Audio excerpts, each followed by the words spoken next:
Well, I was pleasantly surprised with Malaysia. I will say it's a beautiful place.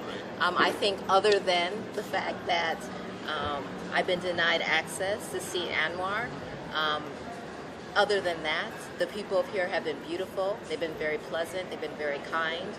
They've given answers. That's the only answer I have not received is why can't I see my client? So far, generally, I think Malaysia is beautiful, and I look forward to coming back and continuing to coming. Shockingly, Afghanistan was easier than this. All right. That's a surprise. Which is saying something. That's a big surprise. Right.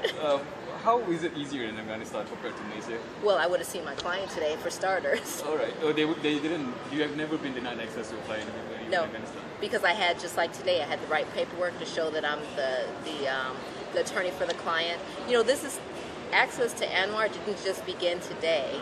We gave them a letter 3 days ago saying that I'm going to see Anwar.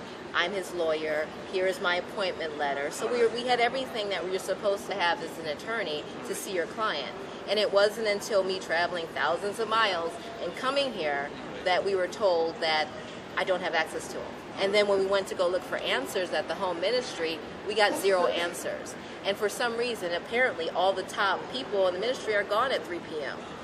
That's shocking, because we couldn't even get access to a top person. All right. So when you were in Afghanistan, you had no trouble with the government whatsoever? No, I have had trouble with the government, don't get me wrong.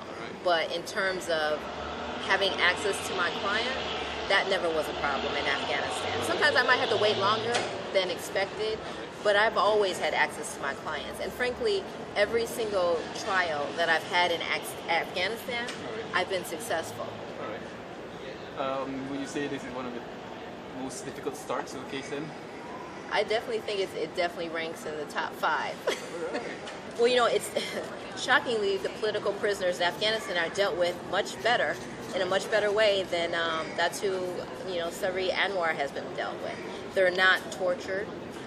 Political prisoners sometimes in Afghanistan have access to the press. Anwar has not has access to the press. Political prisoners in Afghanistan, they have access to their lawyers. Well, Anwar was denied access to his attorney.